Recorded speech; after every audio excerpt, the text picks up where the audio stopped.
நாங்கள் கிறிஸ்தவர்கள். சொல்லுங்க. we are Christian. English we are Christian. நாங்கள் கிறிஸ்தவர்கள்.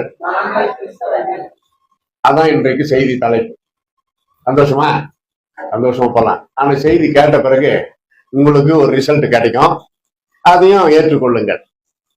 அப்போஸ்தலர் நடபடிகள் 11ஆம் அதிகாரம் 26வது வசனம். எடுத்தவங்க சத்தமா படிக்கணும். Acts chapter 11:26.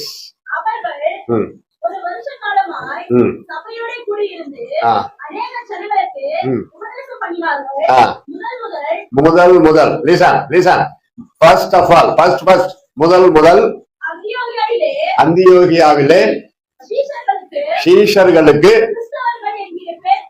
கிறிஸ்தவர்கள் என்கிற பெயர் வழங்கிற்று. கிறிஸ்தவர்கள் என்கிற வார்த்தை அங்கதான் வருது பைபிள்ல.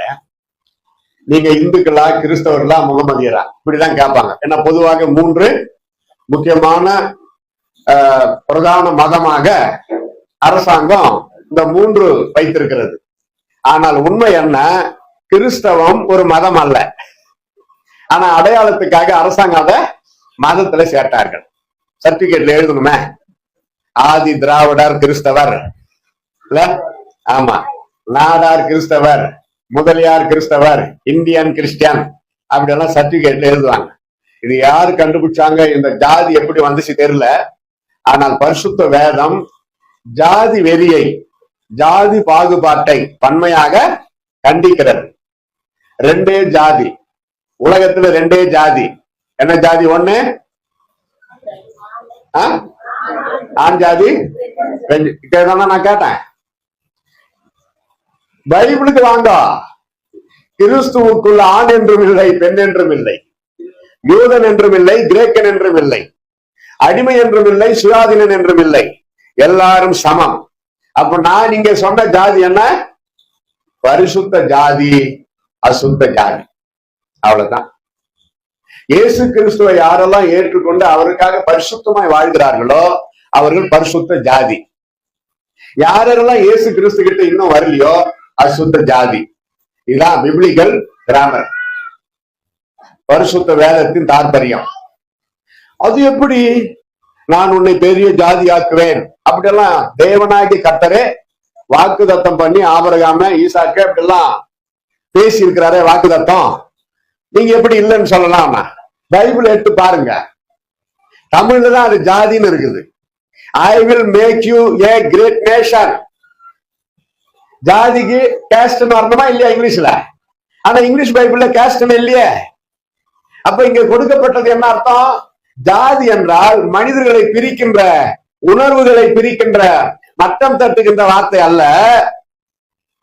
நேஷன், தேசத்திலே நான் உன்னை பெரிய மனிதன் ஆக்குவேன், ஒரு பெரிய சந்ததி ஆக்குவேன். அதான் அதுக்கு அர்த்தம். இன்றைக்கு வரைக்கும் இஸ்ரேலுக்கு விரோதமா எத்தனை நாடுகள் போர் தொடுத்து கொண்டிருக்கிறது, 70 வருஷத்துக்கு மேல. ஆனா இஸ்ரேலை ஜெயிக்க யாராலையும் எந்த நாட்டாலையும் முடியல. ஏறக்குறைய 80 நாடுகள் போட்டி போட்டது. 81 இஸ்ரேல். மெட்ராஸ்ல 10 பெருசா, அதுல 1 தான் இஸ்ரேல். ஒரு சின்ன நாடு, அது ஜெயிக்க முடியலையே. ஏன் தெரியுமா? ஒரே ஒரு காரணம், தேவனாகி கர்த்தர் வாக்கு பண்ணிவிட்டார். ஆபிரகாமுக்கு, ஈசாக்கு, யாக்கோபுக்கு வாக்கு பண்ணிட்டார்.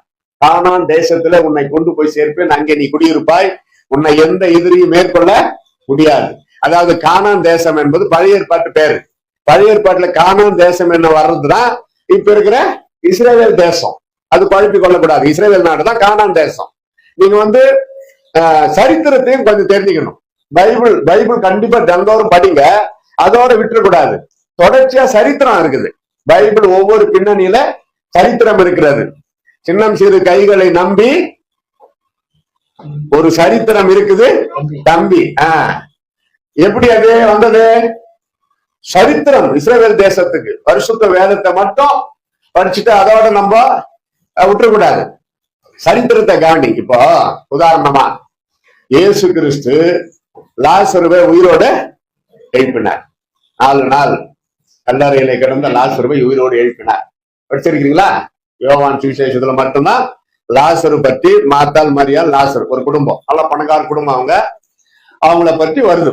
மற்ற 3 சுவிசேஷத்துல இல்லை, அவர்களை பற்றி இல்லை. லாசரு பற்றி நல்லா கவனிங்க. லாசரு இயேசு கிறிஸ்துவால் உயிரோடு எழுப்பப்பட்ட பிறகு லாசரு பற்றி நம்ம கடைசியா எங்க வாசிக்கிறோம்? என்ன வாசிக்கிறோம்? யோவான் சுவிசேஷம் தான். கடைசியா லாசரு எங்க காட்சி அளிக்கிறாரு? அவர் மரித்தது இருக்குதா பைபிள்ல?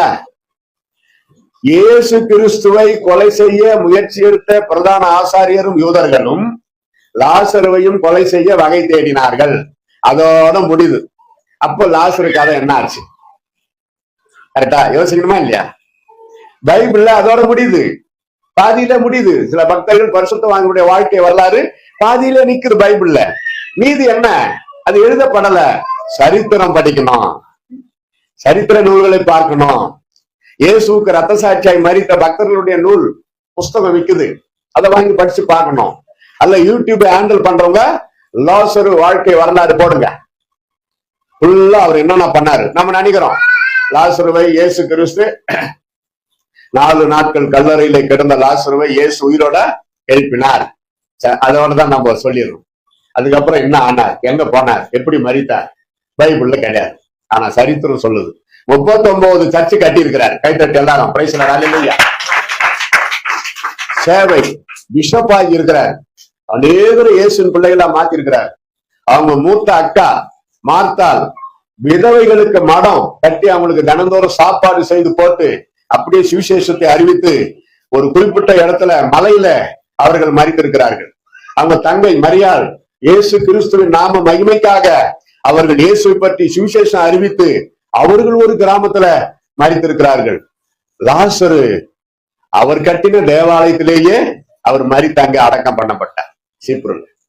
இப்படிதான் ஒருத்தரை பற்றி நம்ம தெரிஞ்சுக்கணும். தோமா வரலாறு தெரியுமா? தோமா வரலாறு தெரியாம நம்ம தமிழ்நாட்டில் இருக்கவே கூடாது. தெரியல போல இருக்குது உங்களுக்கு. தெரியும். தோமா என்று சொல்லக்கூடிய செயின்ட் தாமஸ். பட் ரோடு போனீங்கன்னா அவரை ஈட்டியால் குத்தி ஒரு தீவிரவாதி ஜெபிக்கிற காலையில அவர் ஜெபிக்க போனாராங்க. அவர் கிறிஸ்தவர் இயேசுவை குறித்து பிரசங்கிக்கிறார் என்று தெரிஞ்சு அந்த பின்னாடி வந்து குத்திட்டான். கோழைத்தனமா. அவர் கேரளாவில 17 சர்ச்சு கட்டி இருக்கிறார். கேரளா அந்த காலத்துல ராஜா, அந்த ராஜாவுடைய ஒரே ஒரு பையன், அவனை கரடி கடிச்சு அவன் செத்துட்டான். தோமா அவரை உயிரோடு எழுப்பிட்டாரு. ராஜாவுடைய மகனை உயிரோடு எழுப்பிட்டாரு. ராஜா சாஷ்டாங்கமாயிட்டார்.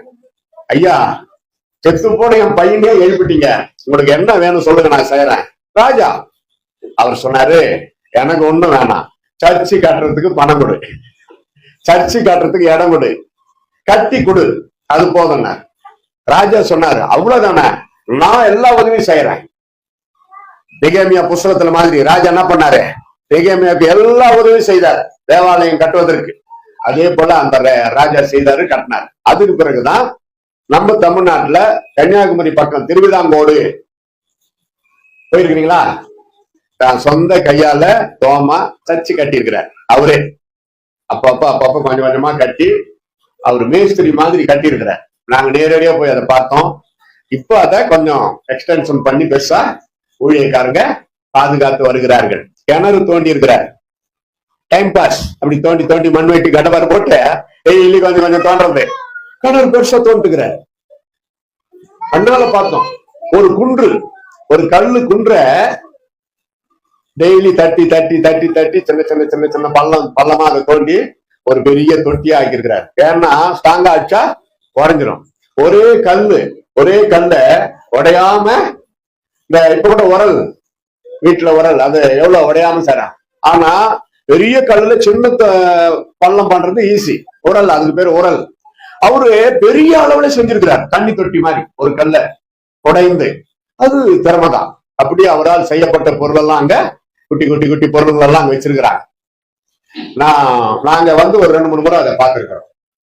அப்ப பாருங்க, இயேசு கிறிஸ்துவோடு உண்டு உறங்கி ஊழியம் செய்த ஊழியக்காரர் சீடர்களில் தோமா நம்ம தமிழ்நாட்டுல வந்து ரத்த சாட்சியா இயேசுக்காக மரித்தார்.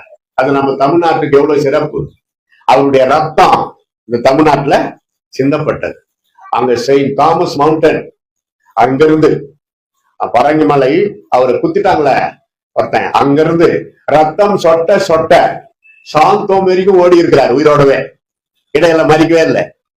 அங்க போய் மறித்து இருக்கிறார்.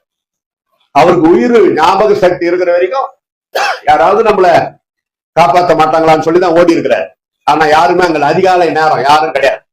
அங்க போய் மறித்ததுனால அங்க ஒரு பெரிய தேவாலயம் கட்டி இருக்கிறாங்க. அதை கூட நீங்க பார்க்க தந்தா போய் பார்க்கலாம். நாங்க ஒரே ஒரு முறை பார்த்துருக்கோம். பார்த்துட்டீங்க? ஏதோ புண்ணியஸ்தலம்னு நான் சொல்லல, ஒரு அடையாளத்துக்காக. புண்ணியஸ்தலம் சொல்லி போய் வேளாங்கண்ணிக்கெல்லாம் போய் மொட்டை அடிச்சுக்கின்னு வரலானா அதெல்லாம் தப்பு. வாழ்க்கையே மொட்டை, வாழ்க்கையே மொட்டை. இயேசு கிறிஸ்து மொட்டையா கேக்குறாரு? ஆமா, உன் உள்ளத்தை தான் உள்ளம். நீ எப்படியாப்பட்ட பாவ இருதயத்தை, எல்லாவற்றை காட்டிலும் இருதயமே திருக்குள்ளதும் மகா கேடுள்ளதுமா இருக்கிறது. பழைய ஏற்பாட்டிலே வருது. அதே வசனத்தை இயேசு ரிப்பீட் பண்றார் புதிய ஏற்பாட்டுல. இருதயத்தை, அந்த அப்படியாப்பட்ட இருதயத்தை என்னிடத்தில் கொடு, நான் அதை பரிசுத்தமாக்கி அந்த இருதயத்தை நான் வசிக்கிறேன், அதற்குள்ளே நான் வாழுகிறேன். அப்பாரு, பாவப்பட்ட இருதயத்துல பரிசுத்தமான தேவகுமாரன் வாழ்கிறார் என்றால் அவர் எப்படி அதை சுத்திகரிக்கிறார்? அவர் தமது பரிசுத்த ரத்தத்தினாலே சுத்திகரிக்கிறார். அப்ப கிறிஸ்தவர்கள், கிறிஸ்து, நல்லா கவனிங்க, அடிப்படை தான் நான் சொல்றேன். இந்த அடிப்படைக்கே தாங்கலன்னா பெரிய காரியத்துக்கு என்ன தாங்கிறது இல்லையா? ஓட்ட பந்தயத்துல ஓடுறவங்க கூடவே உன்னால ஓட முடியலன்னா குதிரைகளோடு நீ எப்படி ஓடுவாய்? குதிரைகளோடு எப்படி ஓடுவாய்? குதிரை எவ்வளவு ஸ்பீடா ஓடுது, அது கூட நீ ஓட முடியுமா? முடியாது. அதனால அடிப்படை கிறிஸ்து பிளஸ் அவன், கிறிஸ்தவன். யோசித்து பாருங்க. உண்மையாவே நாங்க கிறிஸ்தவங்க அப்படின்னு சொல்றோம். என் இதயத்தில் இயேசு வசிக்கிறாரா? அப்படி வசிப்பாரானால் அவரின் சிந்தை என்ன? பரிசுத்த சிந்தை. அந்த சிந்தை எனக்குள் இருக்கிறதா? இயேசு என் உள்ளத்தில் வசிக்கிறார் என்று சொல்லிக்கொண்டு இருதயத்தில் மறைந்திருக்கிற துர்க்குணங்களை வெளிப்படுத்துவோமானால் அவர்கள் கிறிஸ்தவர்கள் அல்ல. முதல் அந்தியோகியாவில், அது கூட யாருக்கு? சீடர்களுக்கு. யோசித்து பாருங்க, சீடர்களுக்கு கிறிஸ்தவர்கள். கிறிஸ்தவர்கள் என்றாலே அவர்கள் இயேசுவை ஏற்கனவே அறிவிக்க வேண்டும். இப்ப யோசித்து பார்த்தால் முதலாவது காரியம் இயேசுவை ஏற்றுக்கொண்டு அவருக்கு பக்தியாய் பரிசுத்தமாய் வாழ்கிற அந்த 1ஆம் கிளாஸிலே தடுமாற்றம் வருமானால், அதை மனதில் வைத்துக் கொண்டே சுவிசேஷத்தை அறிவிப்போமானால், என் மூலமாய் சுவிசேஷ வார்த்தைகளை கேட்கிற மக்கள் ரட்சிக்கப்படுவார்கள். ஆனால் என் இருதயம் கேடுபாடு உள்ளதா இருந்தால் நானே ரட்சிக்கப்பட முடியாது. யோசித்து பாருங்க. ஒருத்தனை காலையில கொலை பண்ணிட்டு கூட, நல்லா கவனிங்க, ஒருத்தனை காலையில கொலை பண்ணிட்டு கூட சாயந்தரம் ஒரு மேடையில ஏறி இயேசு உங்களை ரட்சிக்கிறார், இயேசு உங்களை நேசிக்கிறார்னு சொல்லி ஆல்டர் கால் கொடுத்தா 5000 பேர் முன்னாடி ஒப்பு கொடுப்பாங்க, அழுவாங்க. ஆனா இவன் பண்ண பாவம் காலையில கொலை பண்ண, அப்ப இவன் பரலோகம் போவானா? அது போலதான் இயேசு சொல்றாரு, எது கொலை? இப்போ நல்லா கவனிக்கலாம். ஆண்டவருடைய சித்தம் இல்லாம எதுவுமே நடக்காதுன்றோம், ரைட்டு. நம்மையும் மீறி ஏதோ ஒரு பிரச்சனை போராட்டம் வந்தா அதுக்கு சொல்லலாம். ஒருத்தனை போய் குத்தி கொலை பண்ணிட்ட, கர்த்தருடைய சித்தம் இல்லாம எதுவுமே நடக்காதுன்னு அவன் சாக போறவன் சொன்னா பரவாயில்ல, ஆண்டவர் அனுமதித்தார், பரவாயில்ல, நான் பரலோகம் வரேன்னு. கொலை பண்ணவன் சொல்ல அது ஒத்துக்கார ஆண்டவரே, ஆண்டவருடைய சித்தம் இல்லாம எதுவுமே நடக்காதுன்னு கொலை பண்றவன் சொன்னான்னா அது டபுள் பாவம். கொலை பண்ணது ஒரு பாவம், அதுக்கு விலக்கு கொடுக்குறானே, அதான் பயங்கரமான பாவம். அதே போலதான் என் இருதயம் மேட்டிமை கொண்டு அகந்தையால் நான் கிறிஸ்தவன் என்று சொல்லிக் கொண்டு அகந்தையால் ஒருவன் வாழ்வானால் அவனோடு கூட கிறிஸ்தவன் இல்லை, இயேசு கிறிஸ்து அங்கே இல்லை. ஏமாற்றி கொண்டு கிடக்கிறார்கள். சவுல் கிட்ட பரிசுத்தாவியே இல்ல, அசுத்தாவிதான் அவன்கிட்ட இருந்திருக்குதுன்னு எப்ப தெரியும்? அவன் தற்கொலை பண்ணி சத்தான அப்பதான் தெரியும். அதுக்கு முன்னாடி வரைக்கும் என்ன நினைச்சிருந்தான்? பக்திமான், பரிசுத்தவான், நம் யெகோவா தேவனை, நம்ம உண்மையான தெய்வம். அந்த காலத்துல இயேசு கிடையாது இல்லையா? யெகோவா தேவன், யெகோவா தேவன், கர்த்தர் இல்லையா? அப்படின்னா பழைய ஏற்பாட்டுல இயேசு என்ற பேரு பழைய ஏற்பாட்டுல இல்ல. மறைமுகமாக, மறைவாக, இலை மறை கனியாக இயேசு கிறிஸ்து வெளிப்படுத்தப்படுகிறார் பழைய ஏற்பாட்டில் தீர்க்கதரிசிகள் மூலமாக. ஆனா ஆரம்ப காலத்தில் பரிசுத்தாவி பெற்ற ஒரு தேவ மனிதன் அவருடைய முடிவு என்ன தெரிஞ்சான், பரிசுத்தவானா இல்லையான்னு சாகர் அப்பதான் தெரிந்து தற்கொலை பண்ணிக்கிட்டு சட்ட பிறகுதான் இவங்கிட்ட அசுத்தாவி இருந்திருக்குது. ஏன்னா பரிசுத்தாவி பெற்றவங்க தற்கொலை பண்ண மாட்டாங்க, அதை பற்றி பேசவும் மாட்டாங்க. அதே போலதான் வார்த்தைகளால் இயேசு சொல்றாரு, யார் கொலை பாதகன், தன் சகோதரனை காரணம் இல்லாமல் பகைக்கிறவன் கொலை பாதகன். பழைய ஏற்பாடு சொல்லுது, ஒருத்தரோட கெட்ட காரியம் விபச்சாரம் பண்ணா அது பாவம், விபச்சாரம். புதிய ஏற்பாடு சொல்லுது, பாவம் பண்ணவே தேவையில்லை, நீ இச்சித்தாலே பாவம். விபச்சாரம் நீ பண்ணிட்ட, பண்ணல, பண்ணி கொண்டு இருக்கிற இல்ல, பண்ணி முடிச்சுட்ட நீ. மத்தேயு 5:28, இச்சையோடு பார்த்தாலே நீ விபச்சாரம் செய்தாயிற்று, finish, you commit adultery. அப்போ இந்த வார்த்தையின்படி, இந்த வசனத்தின்படி கிறிஸ்தவன் தானா, இதை முதல்ல நம்ம யோசிக்கணும். இதற்கு பிறகு வர்ற வசனம் தான் இன்னும் நம்மள யோசிக்க வைக்கும். உண்மை கிறிஸ்தவன், அதாவது சீஷர்களுக்கும் இது பொருந்தும், கிறிஸ்தவர்கள் என்கிற வார்த்தைக்கு இந்த வசனங்கள் பொருந்தும். இப்ப நம்ம கிறிஸ்தவர்கள் அதுல போலாம். உண்மையாவே நான் கிறிஸ்தவன் தானா, சர்ச்சுக்கு போறதுனாலதான் கிறிஸ்தவனா, இல்ல வேற என்னதான் இருக்குது, ஒரு அலசல். நம்பர் 1, யோவான் 13:34-35, நீங்கள் ஒருவரில் ஒருவர் அன்புள்ளவர்களா இருந்தால் என் சீஷர்கள் என்று அறிந்து கொள்வார்கள், கிறிஸ்தவர்கள் என்று அறிந்து கொள்வார்கள். அப்படி வச்சுக்கோங்க. ஏன்னா நம்ம முதல்ல படிச்சுட்டோம், சீஷர்கள் தான் கிறிஸ்தவர்கள் என்று வழங்கப்பட்டது. இப்ப நம்ம சீஷர்கள் என்ற வார்த்தைய கொஞ்சம் தனியா வச்சுட்டு அதை பிட்டு தனியா அப்படி வச்சுட்டு கிறிஸ்தவர்கள் என்கிற நிலைமையிலேயே நம்ம பார்ப்போம். முதல்ல இதுக்கு உருப்படியா வந்தான்னு பார்ப்போம், அப்புறம் சீஷர்களுக்கு அப்படியே ஜம்ப் பண்ணலாம். நல்லதுல இருந்து இன்னும் நல்லதாக்கலாம். இயேசு கிறிஸ்து வேலை என்ன, நல்லதை இன்னும் நல்லதாக்குகிறவர். உள்ளவன் எவனும் அவனுக்கு ஒதுக்கப்படும். என்கிட்ட ஒண்ணுமே இல்லைன்னு சொல்றான்னா அவன் வச்சிருக்கிறதும் எடுத்துக்கொள்ளப்படும். அதனால உள்ளவன் என்ன இருக்குது, தெய்வ பக்தி, தெய்வ பயம் இருக்குதா. ஒரு தப்பு செய்துட்டா, ஐயோ இது பெரிய தப்பாச்சே, நம்ம ஏன் தான் இதுல நம்ம தலையிட்டுமோங்கிற ஒரு மனசாட்சி வாதிக்குதா, அதுவே ஒரு முதல் கட்டம். ஆண்டவருடைய பயம் இருக்குது. கரெக்டுங்களா? நான் சின்ன பசங்களுக்கு புரியுற மாதிரி கூட பேசுவேன், புரியுதுல்ல? ஒரு சின்ன தப்பு, 25 பைசா திருடிட்ட அப்பா பாக்கெட்ல இருந்து, அது உன் வயசுக்கு பெரிய திருடு. அப்படின்னா நான் திருடி போட்டேன், நான் ஒரே ஒரு 25 பைசா தான் எடுத்தேன், அதுவும் எங்க சொந்த அப்பாதான். நீ எடுத்தன அப்பாவுக்கு தெரியுமா? அப்புறமா சொல்லணுமா இல்லையா? வந்துட்டீங்களா? இனிமேல்ட்டு கடைபிடிக்கணும். அதாவது அப்பாவை கேட்காம எடுக்க கூடாது. தப்பி தவறி எடுத்துட்டு இருந்தா, அப்பா காலையில உங்க பாக்கெட்ல நான் 10 ரூபாய் எடுத்தேன்பா, 5 ரூபாய் எடுத்தேன். எவ்வளவு, நீ எவ்வளவு எடுத்த? போன வாரம் அம்மா எனக்கு சொன்னாங்களா 10 ரூபாய் எடுத்தியா? சொல்லிடணும். அப்பா கிட்ட சொல்லா காட்டி கூட அம்மா கிட்ட சொல்லிடணும். அவங்க சொல்லிடுவாங்க. பயமா இருந்தா அம்மா கிட்ட சொல்லிடணும். ஏன்னா சின்ன தப்பு தான் நாளடைவுல பெரிய தப்பு. நிறைய பேர் நான் பாத்துக்கிறேன், என் கூட படிச்ச பசங்க படிப்புக்கு முக்கியத்துவம் கொடுக்க மாட்டாங்க.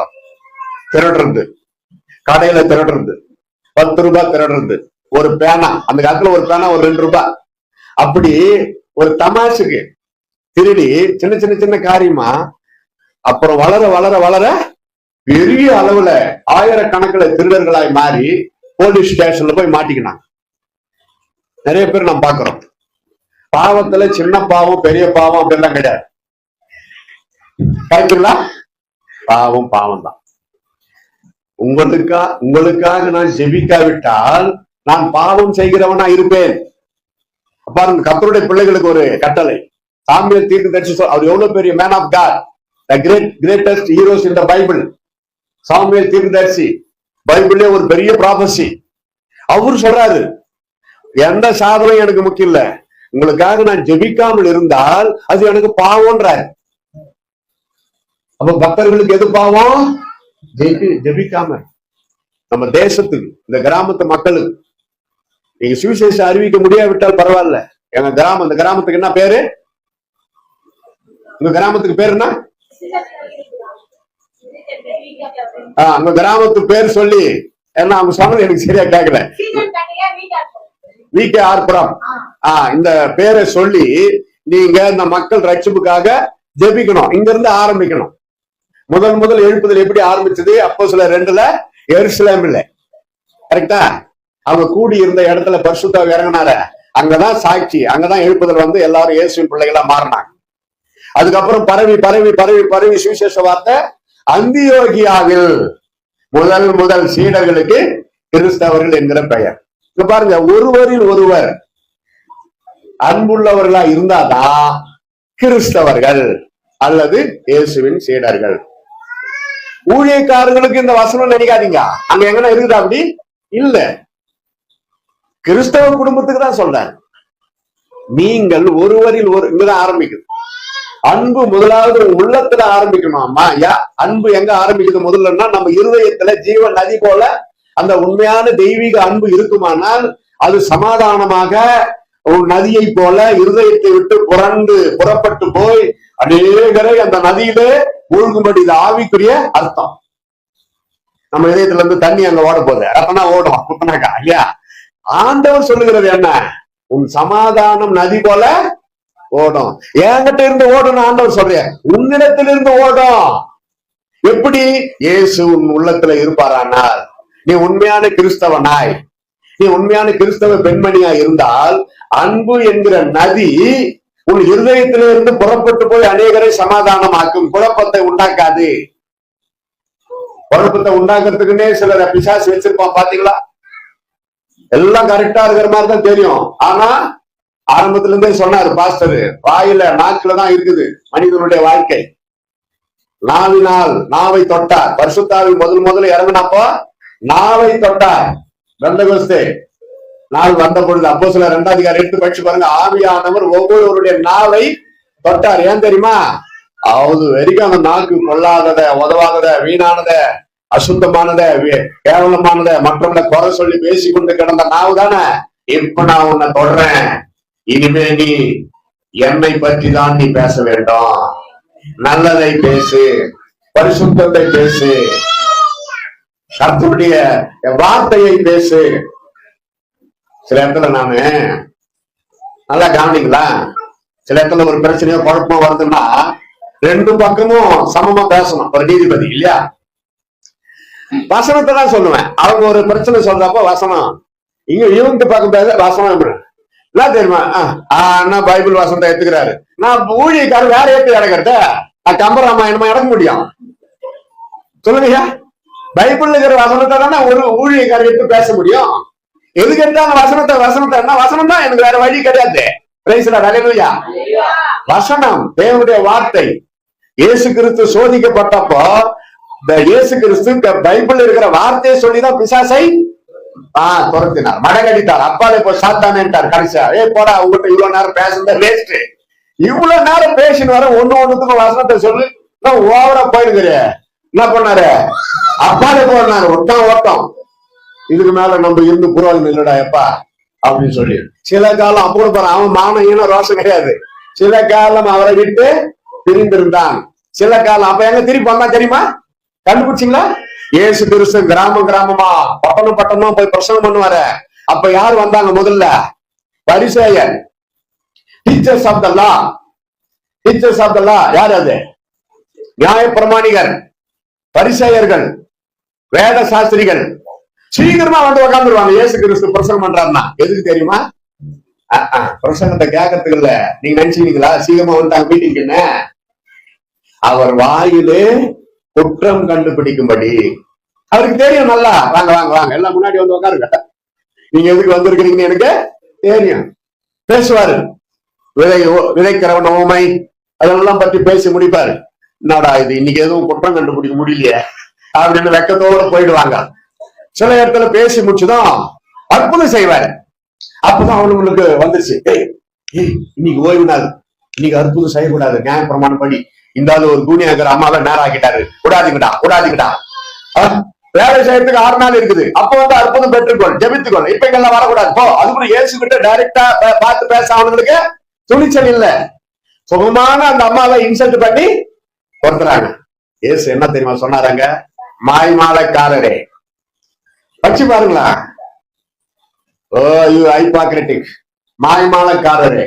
ஒருத்தனுடைய மாடாவது கழுதியாவது பள்ளத்துல ஓய்வு நாள்ல விழுந்து கிடந்தால் அதை தூக்கி விட மாட்டாயா?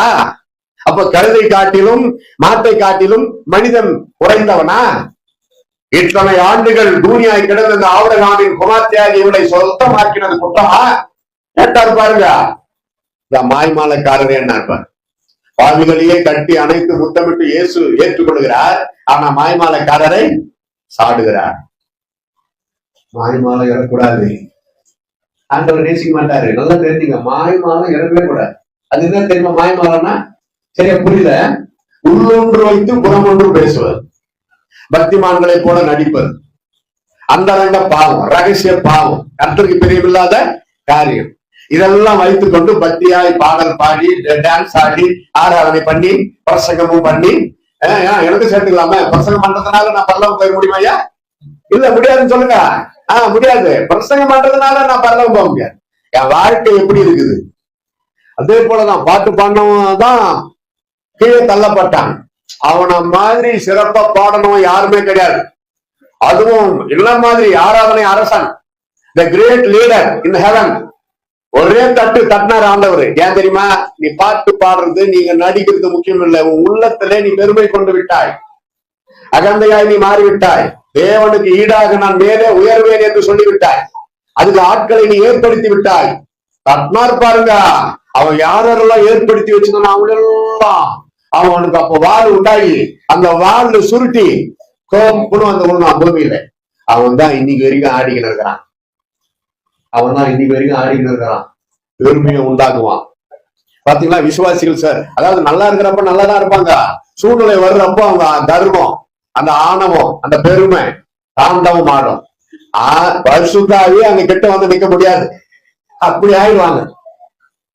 ஏன் தெரியுமா? அந்த பெருமை ஆவி ஆரம்பத்துல இருந்து இன்று வரைக்கும் கர்த்தருடைய பிள்ளைகளை கீழே விழ தள்ளி அவங்க செய்து தப்புன்னு உணராதபடி ஆன்மீக கண்களை குருடாக்கி அது தப்பு. அதாவது அது எவ்வளவு பெரிய தப்புன்னு எந்த ஊழியக்காரர் சொன்னாலும் அவங்களுக்கு அது பெருசா தெரியாது. மறைச்சிருவான், பிசாசு மறைச்சிருவான். மறைச்சு நீ ஒண்ணும் தப்பு பண்ணலன்னு சொல்லி ஏமாத்தி கொண்டு போயிடுவான். அதனால நம்ம ஜாகிரதையா இருக்கணும். நிற்கிறேன் என்று சொல்லுகிறவன் விழாதபடிக்கு எச்சரிக்கையா இருக்க கடவன். இயேசு சொன்னார், முடிவு பரியந்தம் நிலை நிற்கவனே ரட்சிக்கப்படுவான். முடிவு பரியந்தம் நான் ரட்சிக்கப்பட்டேன், நான் ரட்சிக்கப்பட்டு கொண்டு இருக்கிறேன். இது ரெண்டும் டெய்லி நடக்குது. நான் ரட்சிக்கப்பட்டேன் எப்போ? இயேசு கிறிஸ்து ஏற்றுக்கொண்டு ஞானஸ்தானம் பெறமே, அதான் கிரிப், அதான் ஆதாரம். ரட்சிக்கப்பட்டு கொண்டே இருக்கிறேன் என்ன அர்த்தம்? பாவத்தில் விழுந்துட்டு எழுந்துக்குது அப்படி இல்லை. பாவத்தில் விழாதபடிக்கு கர்த்தர் என்னை தினந்தோறும் வேத வார்த்தையின் மூலமாய் தடுத்து நிறுத்தி காப்பாற்றி கொண்டு வருகிறார். அதான் ரட்சிக்கப்பட்டு கொண்டு இருக்கிறேன், ரட்சிக்கப்படுவேன். அது என்ன அர்த்தம்? இயேசு ஒரு நாளைக்கு வருவார். இந்த பாவம் நிறைந்த உலகத்துல இருந்து நான் பரலோக ராஜ்யத்துல போய் சேருவேன். இந்த உலகத்துக்கு, பாவத்துக்கு, சிற்றின்பத்துக்கு நான் அடிமையாகாமல் வாழ்ந்ததுனாலே ஒரு டாட்டா சொல்லிட்டு பரலோக ராஜ்யத்துல நான் போய் சேருவேன்.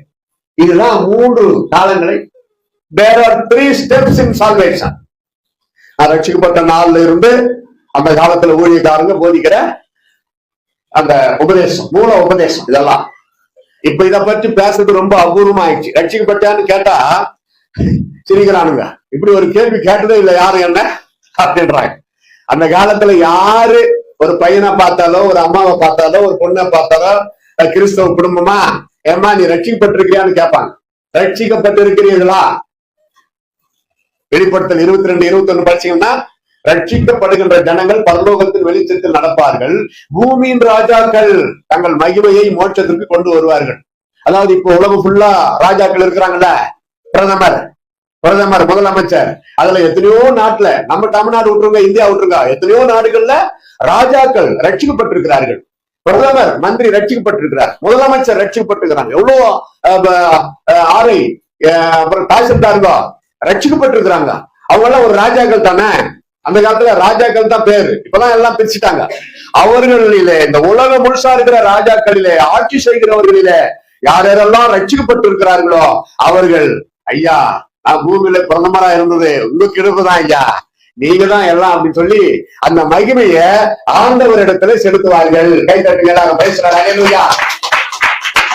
மற்றபடி என்ன பிரதமர், என்ன முதலமைச்சர், என்ன ராஜா யாரா இருந்தாலும் இந்த உலகத்திலேயே ரட்சிக்கப்படலைன்னா கிறிஸ்தவர்களாய், அதாவது இயேசு கற்பித்த மதத்தின் அடிப்படையில் கிறிஸ்தவர்களாக அல்ல, உள்ளத்தில் இயேசுவை ஏற்றுக்கொண்ட கிறிஸ்தவர்களாய், மதம் மாறின கிறிஸ்தவர்களாக அல்ல, மனம் திரும்பின கிறிஸ்தவர்களாய் மாறி அவருக்காக பரிசுத்தமாய் வாழ்ந்த தரித்திரத்திலே கிடக்கிறவன் முதல் ராஜாக்கள் வரை அந்த மோட்ச பேரின்பத்திலே பிரவேசிப்பார்கள். அங்க போய் சேர்ந்த பிறகுதான் யார் யாரு உண்மையான கிறிஸ்தவர்களாய் வாழ்ந்தார்கள் என்று தெரியும். அல்ல சொல்லுங்க. அடுத்து லூக்கா 14:27, தன் சிலுவையை சுமந்து கொண்டு எனக்கு பின் செல்லாதவன் எனக்கு சீசனா இருக்க மாட்டான், கிறிஸ்தவனா இருக்க மாட்டான் அப்படின்னு வச்சுக்கோ. லூக்கா 14:27 நீங்க படிக்க முடியாத காட்டிகூட நான் படிச்சிடறேன். குறிச்சி வச்சுங்க, வீட்டுக்கு போய் அதை ஜஸ்ட் யூ மெடிடேட். ஏன்னா எல்லாம் இயேசு சொன்ன வார்த்தை தான். பைபிள்ல எல்லாருமே கர்த்தருடைய ஆவியால் எழுதப்பட்டதுதான். அதே நேரத்துல இயேசு கிறிஸ்து சொன்ன வார்த்தை டைரக்டா நம்ம படிக்கிறப்ப அதுல ஒரு ஸ்ட்ராங் இருக்குது, பவர் இல்லையா? பவர் இருக்கிறது. சிலுவை என்பது இந்த இடத்துல நமக்கு வரும் உபத்திரவங்களை குறிக்கிறது. உதாரணமா, கிறிஸ்தவர் அல்லாத குடும்பத்துல ஒரு பெண் அல்லது ஒரு பையன் ரட்சிக்கப்பட்டார் என்று வைத்துக் கொள்ளுங்கள். அந்த பெண்ணோ அல்லது அந்த பையனோ படுற பாடு கொஞ்சம் நெஞ்சம் கிடையாது.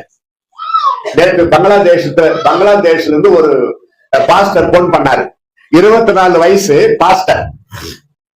அவர் போட்டோவெல்லாம் அனுப்பியிருந்தாரு. எவ்வளவு பேருக்கு அவர் ஊழிச்சு. 24 வயசு எமத்து பாருங்க. ஆனா ஒரு சர்ச்சுக்கு பாஸ்டர்.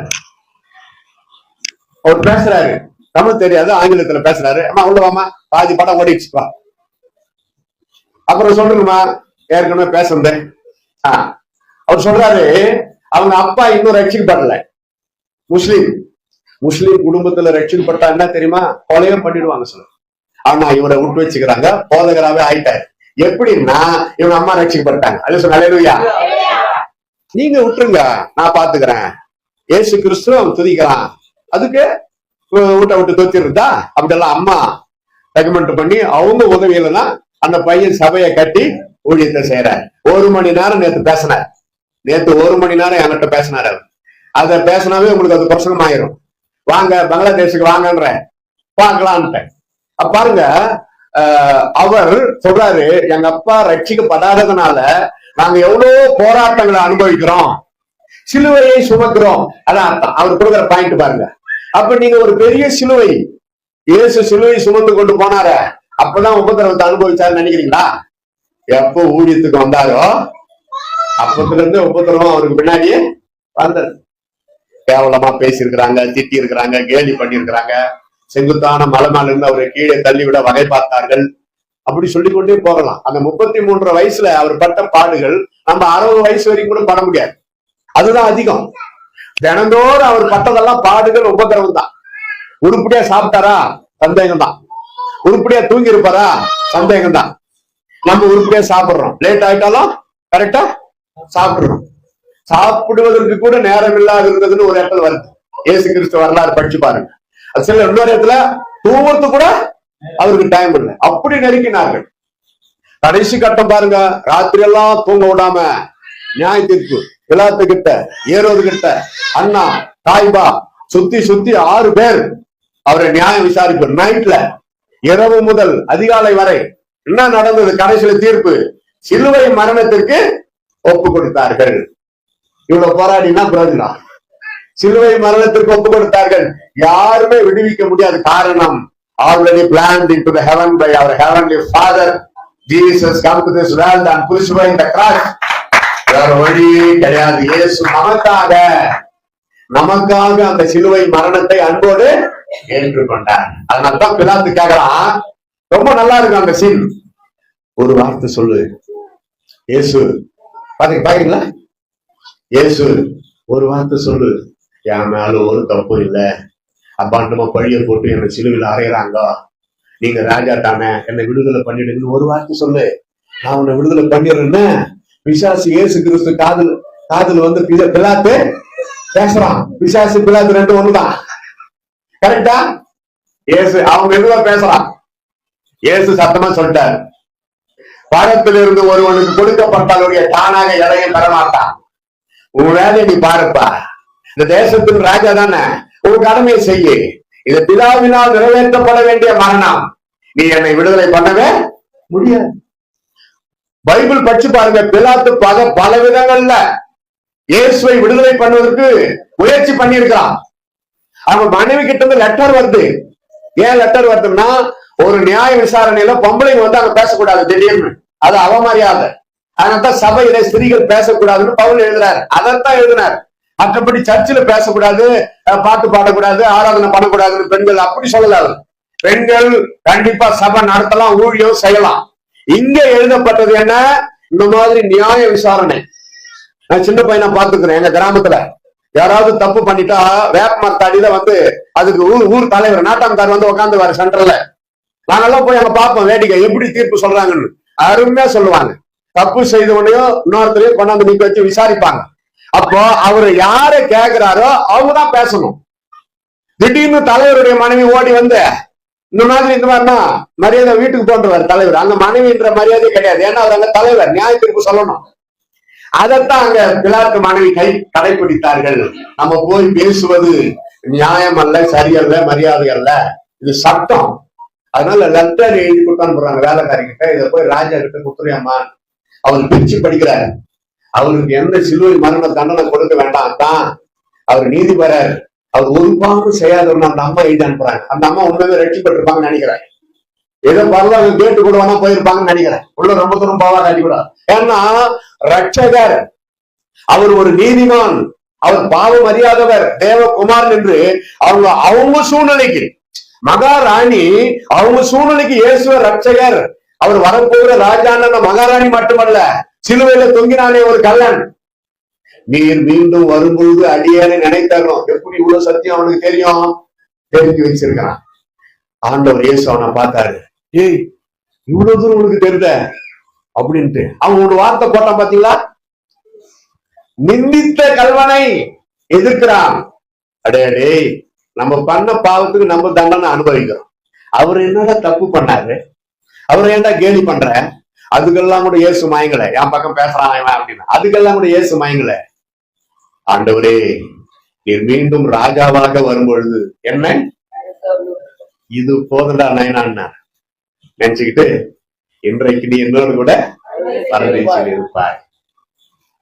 எவ்வளவு கடைசி கட்டத்துல கூட பாருங்க. கடைசி கட்டத்துல அவரு மறிக்க போறாரு, இன்னொருத்தன் மறிக்க போறான். கடைசி வரை குற்றவாளி, சட்டத்தால் குற்றவாளி என்று கருதப்பட்டவன், அவனுக்கு விமோசனம் கொடுத்துட்டாரு. அல்லையே சொல்லுங்க. இங்கதான் அல்லையே சொல்லணும். எது கேட்டாலும் அல்லையா. ஐயோ ஐயோ எப்பா, அதெல்லாம் சேர்த்தா ஒரு 15 நிமிஷம் தனியா ஒரு புது பிரசங்கமே பண்ணலாம். நமக்கெல்லாம் டைம் இல்லை அப்படி இடையில சொல்றது. யோசித்து பார்க்கணும். நல்ல காரியத்துக்கு, வெற்றியான காரியத்துக்கு நான் பயங்கரமான பாவியாய் கடந்து, அப்படியாப்பட்ட என்னை இயேசு ரட்சித்து என் துன்மார்க்கத்துல இருந்து, என் குடியில இருந்து என்னை விடுதலை ஆக்கி 38 வருஷமா இப்ப நான் இயேசுநாதருக்காக ஊழியம் செய்யறேன். அங்கதான் அல்லையா சொல்லணும். ஒவ்வொருக்கு ஒரு முறை ஒரு டீம் வந்துருந்துச்சு. ஒரு ஐயா 10-20 பேரை கூட்டு வந்தார். நான் எங்களை கூட்டு வந்தார் ஐயா. அதுல ஒருத்தர், நான் குடித்து விட்டு வந்து என் மனைவியை உலகையினால் அடித்தேன். அல்லேலூயா. மனைவிய உலகையினால் அடிச்சாலாம். அதுக்கு நான் சொன்ன அந்த பாஸ்டர் கிட்ட, என்னையா இதுக்கெல்லாம் அல்லையே சொல்ற இந்த கிராம ஜனங்களுக்கு ஒண்ணும் புரியாது. அல்லையான்றது கிராமத்துல முக்கியமா ஒண்ணும் புரியாது. நாங்க எவ்வளவு சொல்லி பார்த்துட்டு பிரதர், அந்த ஆளு திறந்தல, நீங்களாவது சொல்லுங்க. அப்புறம்னாரு. சாப்பாட்டு நேரம் வந்துச்சு, வீட்டுக்கு எல்லாம் முடிஞ்சதும் எல்லாம் ஒன்னதான் உட்காந்து சாப்பிடுறாங்க பங்கனூர்ல ஒரு பாத்தியார் வீட்டுல. அப்போ என் பக்கத்துல தான் அவர் உட்காந்தாரு. எது கேட்டாலும் அல்லேலூயா. பாம்புகளை வணங்கிடும், அல்லேலூயா. பிசாசுகளை வணங்கிடும், அல்லேலூயா. பாரம் எப்படி இது? அப்புறம் தான் சொன்னேன், சாப்பிட்டு இருக்கிறப்ப, ஐயா நல்ல சாட்சி, பயங்கர துன்மார்க்கனா இருந்து நீங்க ரட்சிப்பட்டிருக்கிறீங்க. அதெல்லாம் சொல்லி முடிச்சுட்டு, அப்படி கிடந்த என்னை இயேசு ரட்சித்தார், அல்லேலூயா. அன்று முதல் என் மனைவி நான் அடிக்கல, ரொம்ப அன்பா பாத்துக்கிறேன், அல்லேலூயா. 4 பிள்ளைகளை கர்த்தர் கொடுத்திருக்கிறார், அல்லேலூயா. அவர்களும் இயேசுவை ஏற்றுக்கொண்டு சாட்சியாய் வாழ்கிறார்கள், அல்லேலூயா.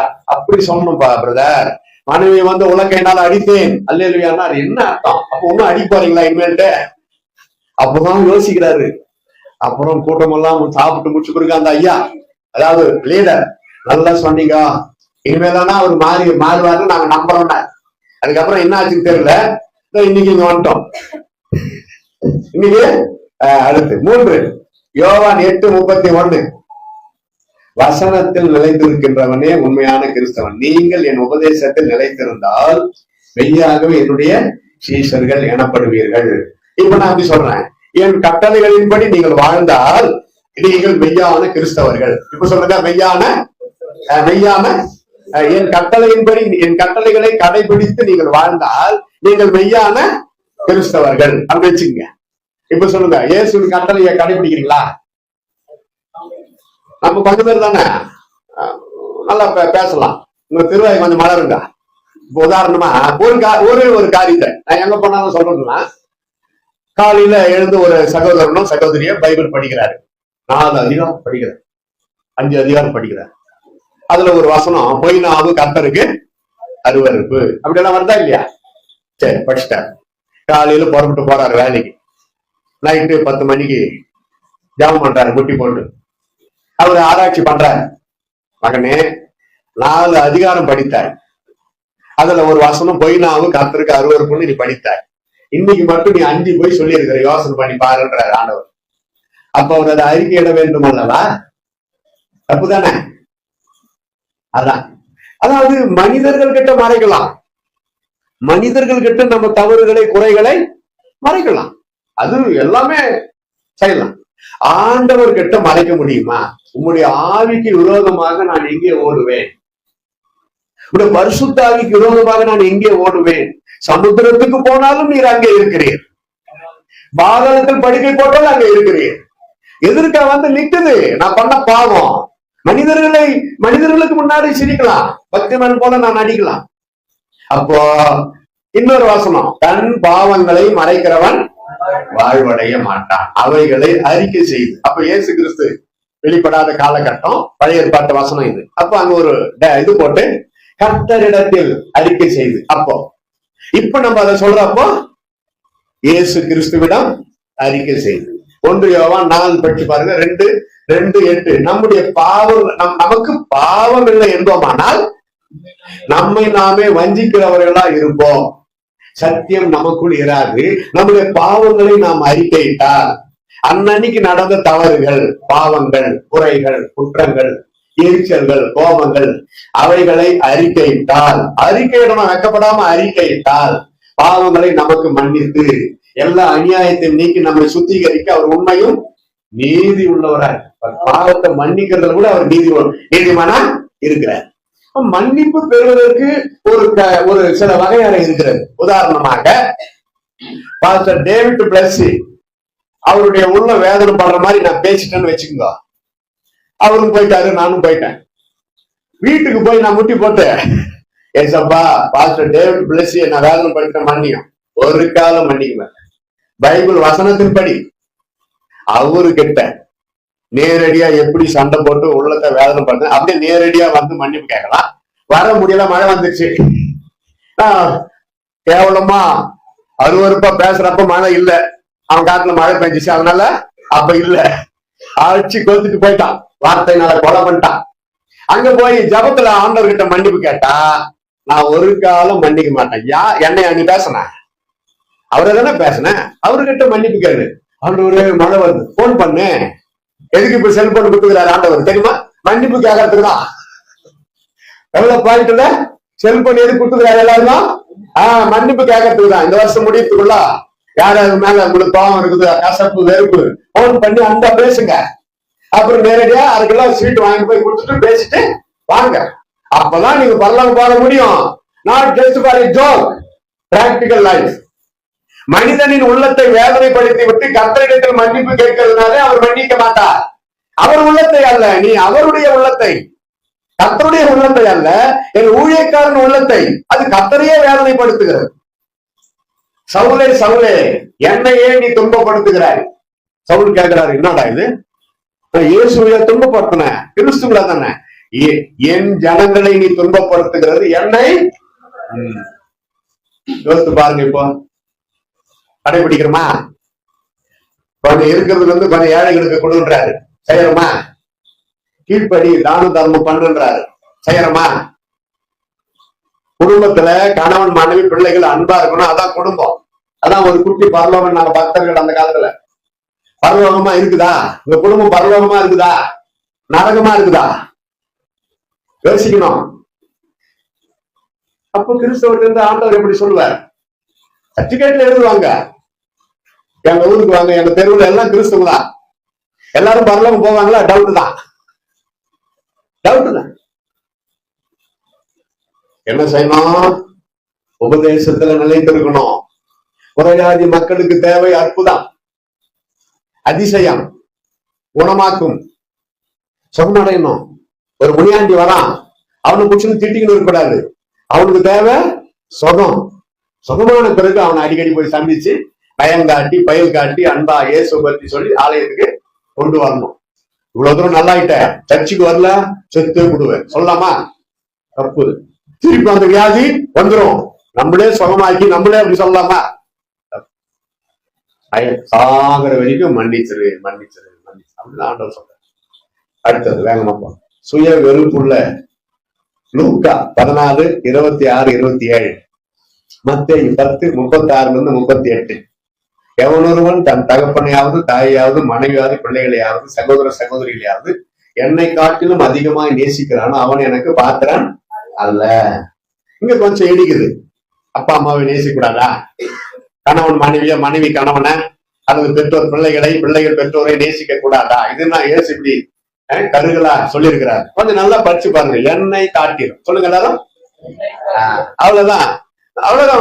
புரிஞ்சிச்சா? நீ எவ்வளவுக்கு எவ்வளவு உன் மனைவி பிள்ளைகளை அல்லது கணவன் பிள்ளைகளை எல்லாரையும் நேசிக்கிறிய, தோழர் தோழி ஃப்ரெண்டு பிரதர்ஸ் சிஸ்டர்ஸ் நேசிக்கிறார். ஆனா ஆண்டவர் அங்க வந்து நிக்கிறார் பாருங்க, மெயினா என்னை விட அவங்கள ஓவரா நேசிக்கிறார். பிரச்சனை பெருசாயிடும். If you love more and more human, many problems will come. If you love Jesus Christ more and more, all problem will solve. கைதட்டி எல்லாரும் பிரைஸ் ஹalleluya. உங்களெல்லாம் பார்த்தா இங்கிலீஷா பேசலாமான்னு இப்ப தமிழ்ல சொல்லிடுறேன். நீங்கள் ஆண்டவரை காட்டிலும் மனிதர்களை யாரா இருந்தாலும் அவர்களை அதிகமாக நேசித்தால் பிரச்சனை தான் வரும். நீங்கள் எல்லாரை காட்டிலும் இயேசுவை அதிகமாக நேசித்தால் இருக்கிற பிரச்சனையும் மாறும், தலைகீழா மாறும், உன் சூழ்நிலை மாறும், உன் துக்கம் ஆனந்த கழிப்பாய் மாறும். எத்தனை இடத்துல வால் போஸ்ட் போர்டு எல்லாம் போட்டிருக்கிறாங்க, உன் துக்கம் சந்தோஷமாய் மாறும். சும்மாவே மாறிவிடுமா? வந்து கேளு பிரசங்கத்தை, அதுக்குதான் அந்த வசனத்தை போடுறாங்க. உங்கள் துக்கம் சந்தோஷமாய் மாறும். எப்படி? இயேசு கிறிஸ்துக்கு என் உள்ளத்துல முதல் இடம் கொடுத்தார், ஃபர்ஸ்ட் பிளேஸ். வேற எதுக்குமே செல்போன் கூட கொடுக்கூடாது. அதெல்லாம் நம்ம பொருள், அது ஒரு திட பொருள், கவர்ச்சி பொருள். பரவாயில்ல, கவர்ச்சி பொருள், அது மேல கவனம் ஆசை இருக்கும் பிள்ளைகளுக்கு. அதுலயே கூட பைபிள் படிக்கும், பரவாயில்ல. அப்பா அம்மா திட்டினாக்க பவுல் பிரதர் இப்படி சொன்னாரு, செல்போன்ல பைபிள் படிக்கிறதுக்கு ஆசையா இருந்தா தாராளமா படிக்கணும்னு சொன்னாருன்னு சொல்லுங்க. ஆனா பைபிள் தான் படிக்கணும். வேற அதுல என்ன ஒரு இடையில விளம்பரம் வந்து பாரு, ரம்மி ஆளுங்கள், உங்க வாழ்க்கையே டம்மி, அதெல்லாம் களியாட்டு. நான் கூட ஏன் இதை சொல்றேன்னா, நான் பார்த்தாங்க அந்த வால்போஸ்டர் பொம்மை. நானு இயேசு கிறிஸ்து வாழ்க்கை வரலாறு, சீடர்களுடைய வரலாறு பாக்கிறதுக்கு தட்டுவேன். அது வர்றதுக்கு முன்னாடி இப்படி வரும், ரம்மி ஆடி வெல்லுங்கள், 5 லட்சம் 10 லட்சம். அதுக்கப்புறம் ஒண்ணு சொல்றானுங்களே, கவனிங்களேன். ஏன் அதை மட்டும் ஸ்பீடா சொல்றான்? புரியக்கூடாது. ஆனா அது ஸ்லோ பண்ணி பாருங்க. இது ஆபத்தானது, இது பழக்கத்தை உருவாக்கும். என்னத்தான்? உன்னை அடிமைத்தனமாக்கும், உன் பணம் போயிடும். பணம் வாங்குறவங்க எப்போ ஒண்ணு சொல்றாங்களே, இழந்தவர்களை சொல்ல வைக்கிறாங்களா? எந்த 5 லட்சம் போச்சு, 10 லட்சம் போச்சு, 20 லட்சம் போச்சு அப்படி சொல்ல வச்சா ரம்மி ஆட வருவாங்களா? ஜெயிச்சுங்களை மட்டும் சாட்சி சொல்ல வைக்கிறாங்க. என்னமோ மீட்டிங்ல சொல்லமாறவங்க சாட்சி சொல்றாங்களே, அது மாதிரி. ஜாக்கிரதை, பிசாசு செல்போன் மூலமா உன்னை நரகத்துக்கு கொண்டு போகிறான். Cellphone it becomes a sin phone. Cellphone it becomes a sin phone. உனக்கு அது அடிமையா இருக்கும், உனக்கு அது அடிமையா இருக்கும். ஒரு நாள் நான் ஆன்மீகம் அப்படின்னு டெய்லி ஒரு 4 நிமிஷம் போடுறேன். 4 நிமிஷம். இந்த இந்த இந்த செய்தியை நீங்க நைட்டு 12 மணிக்குள்ள பால் மலரடிகள் கட்டுங்க யூடியூப், நீங்க இந்த செய்தியை மறுபடியும் பார்க்கலாம். உபயோகமா போதா? செய்தி ப்ரோக்ராம் கரெக்டா போதா? வசனம் வந்து சேருதா இருதயத்துல? நம்ம பேசுற செய்தி ஒரு வசனம் வந்து சேருதா? இன்னும் டைட்டா, இன்னும் திக்கா, ரெண்டு முறை அடிக்கிறாங்களே பெயிண்ட். அது மாதிரி இன்னொரு முறை நீங்க பலப்படணும்னா நீங்க இன்னொரு முறை இதை பார்க்கலாம். ஒரு நாள் நைட்டு 3 மணிக்கு அதை எடிட் பண்ணி நானே எல்லாம் பண்ணிடுவேன். அது யார் கடையில் கொடுத்தா 500, 1000, 2000 கேட்பான். பெரிய செய்தி 1.5 மணி நேரம் செய்தி அந்த 2000 ரூபாய் கொடுங்க சார், நான் எடிட் பண்ணி தரேன்றோம். எனக்கு எல்லாம் கத்துக்கினேன் கர்த்தருடைய கிருபையினால. விரலெல்லாம் வலிக்குது, ஆனாலும் ஊழியம் 78,000 பேருக்கு மேல இப்ப பார்த்துட்டு இருக்கிறாங்க உலகம் ஃபுல்லா. வீவர்ஸ் உங்க டவுட்டா தான் நீங்க அதுல போய் பார்க்கலாம். அந்த வீவர்ஸ் உங்களுக்கும் தெரியும் எத்தனை பேரு, சப்ஸ்கிரைபர் எத்தனை பேரு எல்லாம் நீங்க பார்க்கலாம். எங்க மகா ஒரு மெசேஜ் அனுப்பிச்சியா 3 மணிக்கு, பாதி ராத்திரி 3 மணிக்கு ஆன்மீகம் அனுப்பினாதான் ஏசப்பாங்களை நேசிப்பாரா? என் பகல்ல இதெல்லாம் செய்யக்கூடாதா? சீக்கிரமா ஹார்ட் அட்டாக் வந்து சாவணுமாப்பா? போட்டு விட்டுருச்சு. எல்லாத்தையும் ஆஃப் பண்ணிட்டேன். மெசேஜ் மட்டும் அனுப்பினேன், சாரிடா நான் இனிமே பார்க்க மாட்டேன், அனுப்ப மாட்டேன். பகல்லையே நானு எல்லாத்தையும் ஒரு 10 நாள் தான் ஆயிருந்தேன், ஒரு 15 நாள் ஆயிருக்கும். அதுக்கு எப்படி தெரிஞ்சிடுது நம்ம ஆன்லைன்ல இருக்கிறோம், எடிட் பண்ணணும்னு தெரிஞ்சு அது பார்த்துனே இருக்குது. அப்புறம் வருது நான் போடுற அந்த ஆன்மீகம் அவங்களுடைய வாட்ஸ்அப் அது லிங்க்ல போகும், அப்பதான் மாட்டிக்கணும். அதோட நிறுத்திடுவாருன்னு பார்த்தா இப்ப எல்லாருக்கும் எவ்வளவு பேருக்கு அனுப்பணும் தெரியுமா? அதோட நாளைக்கு அனுப்ப வேண்டிய ஆன்மீகத்தை இன்னைக்கு நைட்டுக்குள்ள ரெடி பண்ணி வச்சுட்டு தூங்கிடுவேன். நாளைக்கு காலையில எழுந்து குடும்ப ஜபம் முடிஞ்ச பிறகு அதை நான் அனுப்பிட்டுருவேன். பசங்க சில நல்ல காரியத்தை சொல்றப்போ கேட்கணும் பெற்றோரும், அது வயசானவங்க. அளவுக்கு மீறி சாப்பிடுறது, அளவுக்கு மீறி கேஸ அழுப்பு வாங்குற மாதிரி வேலை செய்யறது, அப்படிலாம் இருக்கக்கூடாது. அளவோடு சாப்பிட்டு வளமோடு வாழுங்கள். பிள்ளைகள் பெற்றோருக்கு, அதுவும் வயசான பெற்றோருக்கு நல்லதுக்கு தான் சொல்லுவான். நல்ல பிள்ளைகள் பெற்றோருக்கு நல்லதுக்கு தான் சொல்லுவான். கர்த்தர் எல்லாத்துக்கும் மேல நம்ம பாத்துக்கணும். நான் இன்னும் கொஞ்ச நாளைக்கு உயிரோட இருந்து நான் ஊழியம் செய்யணும்னா அவங்க சொன்னது கரெக்ட் தானே. இரவுல ராத்திரி 9 மணில இருந்து காலையில 8 வரைக்கும் நம்ம உடல் உறுப்புகள் ஒவ்வொன்றும் 2 மணி நேரம் ரெஸ்ட் எடுக்குது. அப்ப நீ எந்த 2 மணி நேரம் அல்லது எந்த 3 மணி நேரம் தூங்காம இருக்கிறீங்களா அதுக்குரிய அந்த சரீரத்தில் இருக்கிற உறுப்பு எகிரிடும். கிட்னி அவுட் ஆகிடும், ஹார்ட், துமில், வயிறு பிரச்சனை. அப்ப 2 மணி நேரம் ஒரு உறுப்பு வேலை செய்யுது. கல்லீரல், கணையம், பித்தநீர், நம்ம கண்களால் காண முடியாத உடல் உறுப்புகள் நம்ம உடம்புல எவ்வளவு இருக்குது, அதெல்லாம் வெளியே வந்து என்ன எல்லாரும் ஒரு நாளைக்கு பாருங்க வெளியே வந்தா என்ன வருது? நம்ம யோசித்து பாருங்க. இப்ப ஆக்கு 24 மணி நேரமும் துடிக்குதுன்றான், அது ரெஸ்ட் எடுக்கிறான் நைட்ல. அப்ப நம்ம கண்டுபிடிக்க முடியுமா? முடியாது. அதுக்குதான் ரெஸ்ட் எடு, நீ ரெஸ்ட் எடு, அது உருப்படியா ரெஸ்ட் எடுக்கட்டும், அப்புறம் ஆட்டோமேட்டிக்கா அது இயங்கும்ன்றான். இப்போ கண்ணு, கண்ணு, காது, வாய், மூக்கு, பல்லு, நாக்கு, கை, காது எல்லாத்தையும் ஜனங்க பாக்குறாங்களே, இதுக்கெல்லாம் மூல காரணம் நான் தானே அப்படின்னு இந்த மூளை திடீர்னு ஒரு நாளைக்கு லபக்குன்னு இப்படி வெளியே வந்தான்னா வருது. ஜனங்க கிட்ட வருவாங்களா? வெளியே வந்தா திருப்பி உள்ள போகுமா? இப்ப ஆண்டவர் எவ்வளவு நேர்த்தியா படைத்திருக்கிறார் நம்முடைய உடல் உறுப்புகளை. இப்ப சொல்ல அல்லேலூயா. அப்போ இந்த சரீரமாகிய தேவாலயத்தை பாவம் செய்யாமல் பரிசுத்தமாய் வாழ்வது நம்பர் 1. கர்த்தருக்காக பாதிக்கப்பட்டு சீக்கிரம் போட்ட பரவாயில்ல. இவான் ராபர்ட்ஸ், ஜான் நாக்ஸ் முட்டி போட்டு அவங்க தேசத்தின் ரட்சிப்புக்காக ஜெபம் பண்ணியே மரித்தார்கள். அப்படி போனா பரவாயில்லையா? வீணா இங்கதான் நம்ம மாற்றோம். வீணா நேரத்தை வேறே காரியங்களுக்கு நீ ராத்திரில பைபிள் படி, ஜபம் பண்ணு, ஸ்தோத்திரம் பண்ணு, ராத்திரி எல்லாம் கூட பண்ணு. ஆண்டவர் நல்லா பாத்துக்கிறாரோ அது பாதிக்குதோ அது அவரு வேலை. அல்லேலூயா. ஆமா, கர்த்தருடைய காரியத்தை கர்த்தர் பாத்துக்குவார். அதனால முடிவுல ஜபம் வச்சா இருடாதீங்க, கண்டிப்பா வரணும். நாளத்துல ஒரு நாளாவது ஒழிப்பு ஜபம் சபையில வைக்கணும். நெக்ஸ்ட், ஐயா சொன்ன நேரம் முடிந்து விட்டது. யோவான் 15:8, நீங்கள் மிகுந்த கனிகளை கொடுப்பதினால் என் பிதா மகிமைப்படுவார், எனக்கும் சீசர்களாய் இருப்பீர்கள். புரிச்சுங்களா? இன்னும் விளக்கம் சொல்ல டைம். அடுத்து லூக்கா 14:33. தனக்கு உண்டானவைகளை வெறுக்காவிட்டால் எனக்கு சீசனா இருக்க மாட்டான். எவனொருவன் தனக்கு உண்டானது எல்லாம் வெறுக்காவிட்டால் எனக்கு சீசனா இருக்க மாட்டான். அடுத்தது லூக்கா 6:4, மத்தேயு 21:6, மத்தேயு 28:19-20 வாசிக்கிறேன். கவனிக்க, இந்த 3 வார்த்தைகளும் ஒன்றை குறிக்கிறது. சீசன் தன் போதகனை போலவும் வேலைக்காரன் தன் எஜமானை போலவும் இருப்பது போதும். இதுக்கு என்ன அர்த்தம்? ஒரு வேலைக்காரன் ஒரு பொறுப்புள்ளவனாய், எஜமான் எப்படி பொறுப்புள்ளவனாய் இருக்கிறாரோ அந்த பொறுப்புக்கு ஒரு வேலைக்காரன் முன்னேறி வரணும். அதான் கடின உழைப்பு, அதான் பொறுப்பு. அதே போல சீசன் தன் போதகனை போல. ஒரு போதகருடைய சீசன், போதகர் சீசன் ஏன் வச்சாங்க? குரு சிஷியன். இன்றைக்கு சிஷியன், நாளைக்கு குரு. அதுக்குதான் குரு சிஷியன். டீச்சர் ஸ்டூடெண்ட் அப்படி கிடையாது. அது அர்த்தமே வேற. பாடம் நடத்துவாரு வாத்தியாரு, போயிடுவாரு, பசங்க வீட்டுல போய் பாடம் படிக்கணும். ஆனா குரு சிஷியன் அப்படி இல்லை. குருவோட சிஷியன் தங்கி இருக்கணும், குருவோட சிஷியன் சாப்பிடணும், குருவுக்கு சாப்பாடு கொண்டு வந்து கொடுக்கணும், குரு தூங்கிட்டா அவரு காலு கையை உடம்பு வலிச்சா அழுத்தி விடணும், குருவுக்கு தலைவலி வந்தா அது தலைய அழுத்தி விடணும். அப்படிலாம் வச்சிருந்தாங்க அந்த காலத்துல. அந்த சிஷியன் அப்படி பழக குரு கிட்ட, அந்த குரு கிட்ட இருக்கிற அத்தனை கிருபைகள், வரங்கள், அத்தனை திறமைகள் அந்த சிஷியனுக்கு இயேசு கிறிஸ்து தன் சீடர்களை மாணவர்கள் என்று அழைக்கவில்லை, சீசர்களோடு தான் தங்கினார். எல்லாம் அங்க மரத்தாண்டு தூங்கிங்க, நான் போய் வீட்டுல தூங்கி இருந்து காலையில வரேன் அப்படின்னு சொல்லிட்டு இயேசு போகவே இல்லை. கிட்டதான் இருக்கும், இயேசு கிறிஸ்து வீடு கிட்டதான். ஆனாலும் இயேசு அங்க வீட்டுக்கு போங்க, சீடர்களோடு தான் தங்கி இருந்தார். அல்லேலூயா.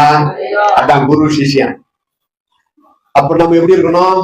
இயேசு கிறிஸ்துவோடு தங்கி இருக்கணும். அதான் சொல்றேன், என்னோட கூட இராதவன் சிதறடிக்கிறார். நான் எங்கே இருக்கிறேனோ அங்கே என் பிள்ளைகள் இருக்கிறார்கள், நான் எங்கே இருக்கிறேனோ அங்கே என் ஊழியக்காரனும் இருக்கிறார். இப்ப சொல்லுங்க, இருக்கக்கூடாத இடத்துல நீங்க இருந்தா இயேசு தள்ளி நிற்கிறாரு. தவறான காரியத்திற்கு உங்களுக்கு பாதங்கள் நடக்கிறதா, தனியா கழட்டி விட்டு அவர் தனியா நிற்பாரு. நான் அங்க வர முடியாது. நீ போற நோக்கம் என்ன? எதுக்காக போற? வேகமா என்ன பேச போற? What is the reason you are going very speedily? You are going to perish. லோத்து, அவர் மனைவி, 2 பெண் பிள்ளைகள். வானத்திலிருந்து தேவனுடைய மனிதர்களே வந்து, படித்திருக்கிறீர்களா ஏற்பட்ட ஆதியாகமம்? கைய புடிச்சு லோத்து அவர் மனைவி 2 பெண் பிள்ளைகளை அந்த சோதோம் குமார பட்டணத்தை விட்டு வெளியே வந்து, run run, don't turn back. கரெக்டா? திரும்பி பார்க்காத. Run from here. Why? Within a little moment fire will come. This Sodom Gomorrah town going to perish by the fire. Don't turn back, run. திரும்பி பார்க்காம ஓடுங்க. லோத்து ஓடினாரு. அவங்க மனைவி பின்னாடி அதான் மெதுவா ஓடுங்க, நானும் ஓடியாருங்க. ஏன்னா அந்த மொத்தாயிடுச்சு. முஸ்டேகரன் லோத்து மனைவி, 2 பெண் பிள்ளைகள் பிடி உஷா மாதிரி ஓடுறாங்க. லோத்து மனைவி டக்குன்னு ஒரு ஞானோதயம் உதித்தது. பின்னிட்டு பாராதேன்னு தானே சொன்னாரு. வேணுங்க பின்னிட்டு பாரா. அதான் சுபா. நம்ம ஆதாம் ஏவாள்ல, ஏவாள் அம்மாக்கு என்ன சுபா? இந்த ஒரு மரத்தின் கனியை புசிக்காதுன்னு புசிட்டா புசிட்டேன். அதே மாதிரி பின்னிட்டு பார்த்தால் என்ன? வழி வழியா வந்து பாருங்க அந்த சுபா. பின்னிட்டு பார்த்தாங்க பாருங்க, அந்த பொசிஷன்ல became a salt. உப்புத்தூண். இப்போ 2 பெண் பிள்ளைகளும் லோத்துக்கு முன்னாடி ஓடுனுங்கிறாங்க. மனைவி காணும். இப்போ லோத்து திரும்பி பார்த்தா அவரு என்ன ஆவாரு? என்ன பண்ணா தெரியுமா? எவ்வளவு தூரம் ஓடி வந்தாரோ அவ்வளவு தூரம் பேக்லயே இப்படி போறாங்க. இதான் உண்மை. திரும்பி பார்க்க கூடாதுன்னு தானே சொன்னாரு. இவரு என்ன டெக்னிக்கல் கடைபிடிச்சாரு பாருங்க. பேக்லயே நடந்து போனா சைட்ல நிக்குது பொம்மை, உப்புத்தூண். ஐயோ, திரும்பி பார்த்தது அந்த பொசிஷன் அப்படியே இருக்கிறதுனால லோத்து புரிந்து கொண்டார். ஏன் என் மனைவி உப்பு தூணானால் அப்படியே அப்படி இப்படி திரும்ப அவர் கருத்து. ஒட்ட பசங்க 2 பேர் இருக்குது, அதுங்களுக்காவது நம்ம உயிரோட இருக்கணுமே. ஓடுறாரு, காப்பாற்றப்பட்டார். சில எச்சரிப்பு நல்லா கவனிக்க, சில எச்சரிப்பு ஒரே முறைதான், 1 2 3 கிடையாது, 1 2 3 ஓட்டப்பங்க. ஆண்டவர் சில டைம்ல எச்சரிப்பு சொன்னார்னா ஒரு முறை தான், இன்னொரு முறை சொல்லலையா? இல்ல, சொல்ல மாட்டாரு. சில பயங்கரமான ஆபத்தான காரியம் ஒரே முறை தான் சொல்லுவார். அது அவங்க பயன்படுத்திக் கொள்ளுகிறது அவங்க கிட்ட இருக்கு. நம்ம எப்படி இருக்கிறோம்? அலட்சியம், ஆவிக்குரிய காரியங்களில அலட்சியம், மற்றவர்களை கனம் பண்ணுகின்ற காரியத்துல அலட்சியம், மற்றவர்களை குறை சொல்லுகிறதுல மட்டும் ரொம்ப ஃபர்ஸ்ட் ரேங்க். பாருங்க, நியாயத்திற்குள்ளதான் தெரியும். இவனா மனைவியை அடிக்கிறதுல ஃபர்ஸ்ட் கிளாஸ் தள்ளுடா நரகத்துல, அங்கதான் தெரியும் நியாயத்திற்குள்ள. ஓ, இந்த பொம்பளையா புருஷனை எதிர்த்து பேசுறதுல உலகத்திலே 1ஆம் நம்பர் இதா தள்ளு, அங்கதான் தெரியும் நியாயத்திற்கு. நம்ம சொல்றோம் எல்லாத்தையும் மன்னிச்சிட்டாரு ஆண்டவரை, சரி மன்னிச்சிட்டாரு, அதுக்கப்புறம் கரெக்டா இருக்கிறோமா? மன்னித்தது உண்மையானா திரும்ப அந்த பாவம், திரும்ப அந்த தவறு தேடக்கூடாது. திரும்ப 1 வருஷம் 2 வருஷம் 4 வருஷம் லூஸ் விட்டு போத பழைய ஜென்ம சும்மா வருதா இல்லையா? அப்ப ஆண்டவர் அங்க இருக்கிறாரா? இல்லை. டெக்னிக்கலா பிசாசு ஆவி வந்து அங்கே குடிக்கொள்கிறது.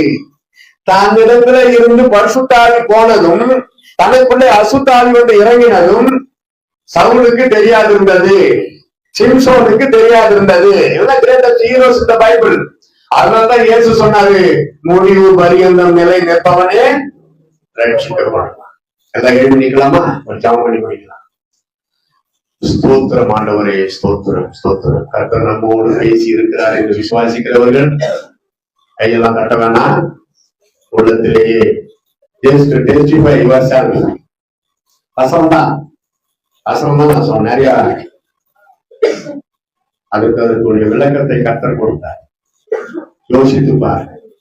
நீங்க ஒருவேளை இந்த வசனங்களை எழுதி இருந்தால் நீங்க வீட்டுல போய் திரும்ப படித்து பாருங்க. உமக்கு ஸ்தோத்திரம் ஸ்தோத்திரம் ஸ்தோத்திரம் சொல்லுங்க. ஸ்தோத்திரம் ஆண்டவரே, என்னோடு நீ பேசினதற்காய் ஸ்தோத்திரம் ஸ்தோத்திரம் ஸ்தோத்திரம் சொல்லுங்க. நல்லா வாய் திறந்து வீட்டுல போய் ஒன்னா மன்னிப்பு கேளுங்க. ஆண்டவரே, ஒழுங்கால் படிக்கிட்டு கணித்து, இதெல்லாம் ஒரு நல்ல சந்தர்ப்பம். நம்ம பெரிய ஆளா மாறிட கூடாது. கர்த்தருடைய பார்வையிலே சிறு பிள்ளைகளாவே இருக்கணும். கடைசி வரைக்கும் களங்கமில்லாத ஞானம் பாலாகி இந்த வேத வசனத்தை படித்து ஆண்டவர் கருத்துல நம்ம சிறு பிள்ளைகளாகவே இருக்க விரும்ப வேண்டுமே தவிர பொறாமையிலும் வேற்றுமையிலும் கெட்ட சிந்தனைகளிலும் நிறைந்து பிசாசுக்கு பிரியமாய் மாறிவிடவே கூடாது. கிறிஸ்தவன் பழையபடி வருகிறார். கிறிஸ்து பிளஸ் அவன்.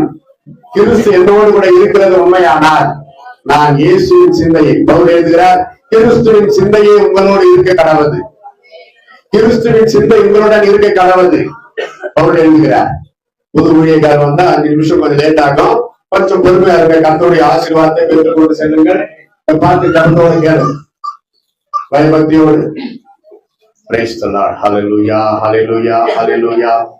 ஸ்தோத்திரம் ஆண்டவரே, ஸ்தோத்திரம் ஆண்டவரே சொல்லுங்க. உள்ளத்திலேயே கர்த்தரை, கர்த்தருடைய கர்த்தரை உடைய இருதயத்தில் பரிசுத்தமான இடம் கொடுங்கள் என்றுதான் வேதம் சொல்கிறது. Make sanctification today, God will do wonders tomorrow in the midst of you. இன்றைக்கு உங்களை பரிசுத்தம் பண்ணி கொண்டால் நாளைக்கு கர்த்தர் நடுவில் அற்புதங்களை செய்வார்.